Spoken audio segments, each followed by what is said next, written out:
पिछले एपिसोड में हमने देखा था कि लिंथियान उस स्काईफायर वाली फेरी को अपने कंट्रोल में लेने की कोशिश कर रहा था, लेकिन वो तो उसके कंट्रोल में जल्दी जाने को तैयार ही नहीं थी। उसकी सारी कोशिशें वहां पर नाकाम रह जाती है। इस वजह से अब वहां पर बायतियान आता है जो लिंथियान से लड़ना शुरू कर देता है ताकि उसको भगाने के बाद वो स्काईफायर वाली फेरी के ऊपर अपना कंट्रोल हासिल कर लेगा। उन दोनों के बीच में बहुत जबरदस्त फाइट होती है और बायतियान ने लिंथियान को वहां से मारकर भगा दिया था। इसके बाद वो जैसे ही फेरी को कंट्रोल करने जाता है वो उसके ऊपर ही हमला करना शुरू कर देती है, लेकिन बायतियान जैसे तैसे उसे अपने स्पिरिचुअल वर्ल्ड के अंदर डाल देता है ताकि उसको वहां पर डालकर कंट्रोल कर सके। जिसके बाद यहाँ से ये एपिसोड शुरू होता है। तो इस एपिसोड की शुरुआत में उस फेरी ने बायतियान के स्पिरिचुअल वर्ल्ड में आने के बाद उसकी बॉडी को ही जमाना शुरू कर दिया था। इस वजह से बायतियान खुद अपने स्पिरिचुअल वर्ल्ड के अंदर जाता है ताकि देख सके कि आखिर ये फेरी करना क्या चाह रही है। बहुत परेशान कर लिया इसने, अब मैं इसको नहीं छोड़ूंगा। इसके बाद वो फेरी के साथ ही भिड़ जाता है। वो फेरी और बायतियान एक दूसरे के ऊपर अटैक किए जा रहे थे। बायतियान बार बार कोशिश करके उसको साइड करता और उसको रोकने की कोशिश कर रहा था, लेकिन फेरी तो रुकने का नाम ही नहीं लेती। वो एक से बढ़कर एक अटैक बायतियान के ऊपर करते जा रही थी। बायतियान कहता कि भाई साहब ये तो बहुत ज्यादा पावरफुल है, आखिर ये इतनी ज्यादा पावरफुल होगी, मैंने इसके बारे में सोचा नहीं था। ऊपर से मैंने इसको अपने स्पिरिचुअल वर्ल्ड के अंदर डाल दिया है। बहुत ज्यादा हाई लेवल की पावर का इस्तेमाल करते हुए इसको रिफाइन करने की कोशिश करूंगा ना तो मेरी ही फिजिकल बॉडी पे असर पड़ेगा, इसलिए मैं यहाँ पर अपनी ज्यादा पावर का इस्तेमाल भी नहीं कर सकता। तो बायतियान वहां पर अपना फॉर्मेशन बनाते हुए अपनी वापस से 5 स्पिरिचुअल फायर को बाहर निकाल लेता है ताकि उन 5 स्पिरिचुअल फायर की मदद से वो उस फेरी को कंट्रोल कर सके, क्योंकि वो अटैक तो यहाँ पर उसके ऊपर नहीं कर सकता था। वो फायर इस तरह से थे कि उनके अंदर परफेक्ट कॉम्बिनेशन था यिन और यांग एनर्जी का, आइस और फायर एनर्जी का। इस वजह से उसके अंदर किसी को भी पकड़ लिया जाए तो बहुत मुश्किल होता है उसको छुड़ाना। यही वजह थी कि 5 स्पिरिचुअल फायर के अंदर जाने के बाद उस फेरी की पावर धीरे धीरे कम होने लगती है और वो हल्का हल्का कंट्रोल में आना शुरू हो गई थी। जिसके बाद देखते ही देखते बायतियान अपनी सारी की सारी फायर को सीधा फेरी के ऊपर ही लगा देता है। जो फायर उसके अंदर जाने के बाद उस फेरी को एक क्रिस्टल के अंदर ट्रांसफॉर्म कर देती है और उस क्रिस्टल के अंदर जाकर वो फेरी फंस चुकी थी। बायतियान उस छोटा सा क्रिस्टल को दिखाकर लिन से कहता है कि देखो ये है ओरिजिनल स्काईफायर, ये इतनी खतरनाक चीज है जो मुझे यहाँ पर ब्रेक थ्रू करने में मदद करेगी। तो तुम यहाँ पर बैठो और मैं थोड़ी देर में अपना कल्टीवेशन वगैरह करके आता हूँ। मुझे अकेले में कल्टीवेशन करनी है ताकि कोई मुझे वहाँ पर डिस्टर्ब ना कर सके।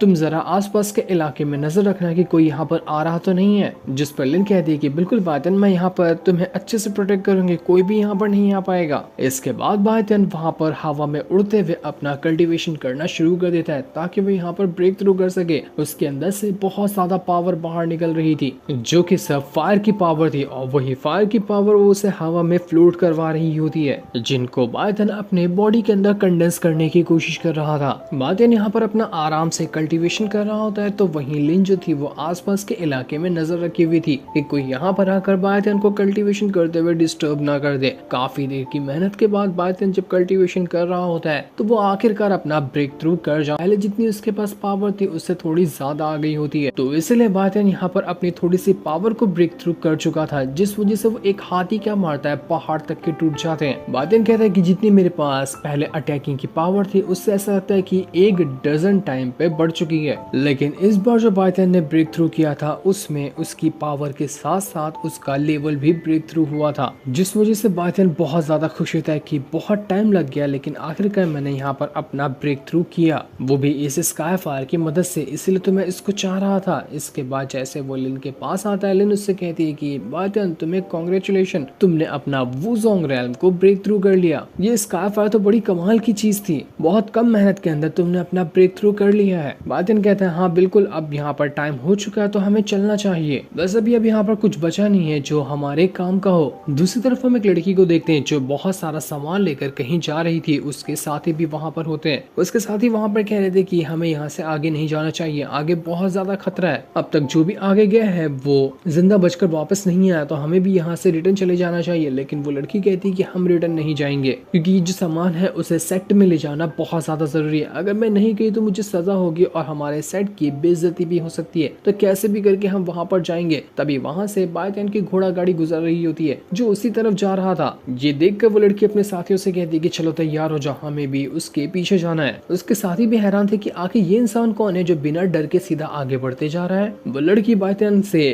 कह रही होती है कि तुम्हें पता है आगे ना एक स्नेक जैसा दिखने वाला मॉन्स्टर रहता है। वो जो भी यहाँ से गुजरता है उन सभी को मार देता है। तो तुम्हें डर नहीं लग रहा क्या? वो तुम्हें भी मार देगा। बहुत ही खतरनाक जगह है। आज तक जो भी यहाँ से आगे गया है वहां से वो रिटर्न आया ही नहीं। लेकिन अगर हम यहाँ पर साथ में रहेंगे ना तो हो सकता है कि हम सब मिलकर उस मॉन्स्टर का मुकाबला कर पाए। तो मैं क्या सोच रही थी कि मेरा पीछे सामान है तो हम भी तुम्हारे साथ ही हो जाते हैं, हम सब एक साथ ही यहाँ से आगे बढ़ेंगे। बादन कहता है कि ठीक है फिर जैसे तुम्हारी मर्जी, साथ में आना है तो तुम चल सकती हो। ये सुनकर वो लड़की खुश हो जाती है। लेकिन बादन से कहती कि बादन तुमने सुना ना वो कैसा अजीब सा मॉन्स्टर है, कहीं वो ज्यादा खतरनाक और बहुत ही ज्यादा भयानक चीज हुआ तो। लेकिन बादन कहता है कि तुम्हें डरने की जरूरत नहीं है, उससे भी खतरनाक चीज का तो हमने पहले ही मुकाबला किया, तो ये हमारा क्या ही उखाड़ लेगा, हम इसे भी आसानी से खत्म कर देंगे। वहीं उस लड़की के साथ ही उससे कह रहे होते कि आपने इन लोगों पर भरोसा कर लिया, ये कि भरोसे के लायक थे, ये हमें ही नुकसान तो नहीं पहुंचा देंगे ना। लेकिन वो लड़की कहती है कि भरोसा तो करना ही पड़ेगा, चलो चलते हैं, इसके अलावा हमारे पास दूसरा कोई रास्ता भी नहीं है। काफी देर तक के सफर करने के बाद वहाँ पर रात भी हो चुकी थी, अंधेरा काफी ज्यादा हो गया था। तो बातन कहते हैं कि हमें यहीं पर कैंप लगाना पड़ेगा। हम यहाँ पर कैंप लगाते हैं और सुबह ही अपना सफर कंटिन्यू करेंगे। वो लड़की बातन से कह रही थी कि इस जगह पर तो बहुत ज्यादा खतरा है, तो यहाँ पर कैंप लगाना सही भी होगा, कहीं वो मॉन्स्टर आकर हमें मार ना डाले। बातन कहते हैं कि घबराने की जरूरत नहीं है, मैं उसी का तो इंतजार कर रहा हूँ, आया तो मैं तुम लोगों की आंखों के सामने उसको मार दूंगा।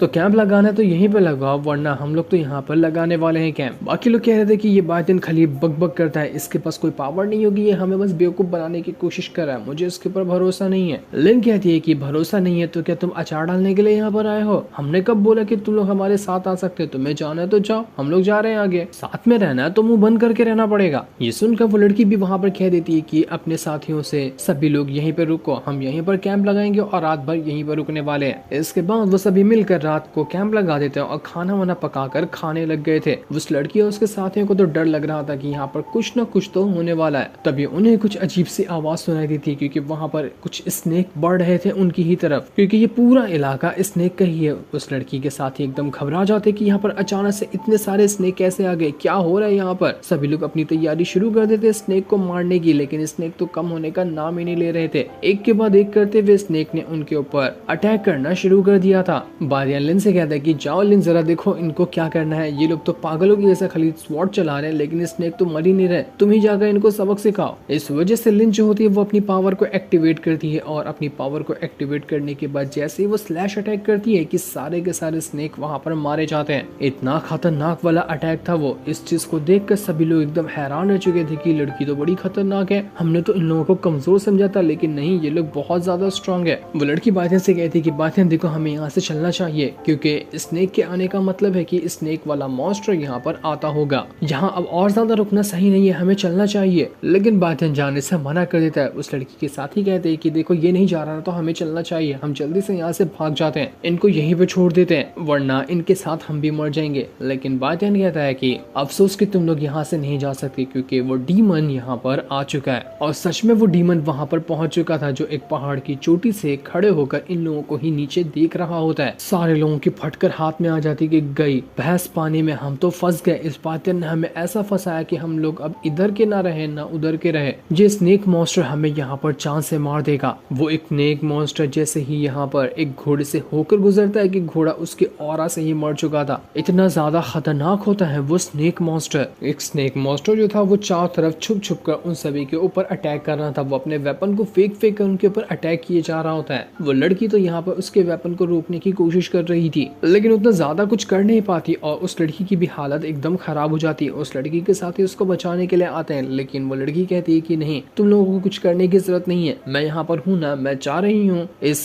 स्नेक मॉन्स्टर का खात्मा करने के लिए। लेकिन बातें उससे कहता है कि नहीं, मत जाओ, रुक जाओ यहीं पर, क्योंकि ये स्नेक मॉन्स्टर मेरा शिकार है और मैं इसको अपने हाथों से मारूंगा। जब तक तुम लोग आराम से यहाँ पर बैठकर चिल मारो। इसके बाद बातें स्नेक मॉन्स्टर के पास आता है, उसको उंगली दिखाते हुए कहता है कि ब्रो उधर क्या कर रहा है, इधर आना मेरे पास, आजा, थोड़ी लंबी बातें करेंगे बैठ के साथ में। स्नेक मॉन्स्टर की भी हवा निकल गई थी कि अबे ये तो आकर मुझे सीधा सीधा धमकी दे रहा हूँ, मुझे उकसाते हुए अपने पास बुला रहा है, इसकी अकल ठिकाने पे तो है ना कि नहीं है, ये कोई मुझे लल्लू पतलू समझ के रखा है क्या। इसलिए वो अपना वेपन निकाल कर सीधा बातियान से लड़ने के लिए चला जाता है। लेकिन बातियान तो वहाँ पर आराम से खड़ा हुआ था। वो एक ही हाथ मारते हुए सीधा स्नेक मॉन्स्टर को उड़ाकर दूर फेंक देता है, क्योंकि अब वो वुज़ोंग लेवल पे पहुंच चुका है, तो उसकी पावर भी अच्छी खासा इंक्रीज हो चुकी थी। बातियान यहाँ पर भी नहीं रुकता, अब तो वो एक के बाद एक करते हुए बहुत सारे अटैक सीधा स्नेक मॉन्स्टर के ऊपर करना शुरू कर देता है। मार मार कर उसने स्नेक मॉन्स्टर की हालत खराब कर दी थी। 2-4 पंच खाने के बाद स्नेक मॉन्स्टर की हवा निकल जाती। वो अब तो ढंग से खड़ा तक नहीं हो पा रहा था। दहशत मचा कर रखी थी। 2-3 फाइट में ही यहाँ पर बादशाह ने उसका अंचर पंचर ढीला कर दिया। उस लड़की और उसके साथियों को यकीन नहीं होता कि ये क्या हुआ। इसने तो 2-4 पंच में ही स्नेक मॉन्स्टर को अधमरा कर दिया। आखिर ये इंसान है कि शैतान है? ये तो मॉन्स्टर से भी ज्यादा खतरनाक है। इतनी पावर इसके पास कैसे आई? लेकिन अपनी बेइज्जती होता हुआ देखकर वो स्नेक मॉन्स्टर बहुत ज्यादा भड़क चुका था। वो बादशाह से कहता है कि बस मर के अब मैं तुझे जिंदा नहीं छोड़ने वाला। आज तक लाइफ में मेरी कभी इतनी ज्यादा बेइज्जती नहीं हुई थी जितनी कि तूने यहाँ पर मेरी कर दी। मैं तुझे जिंदा नहीं छोड़ूंगा।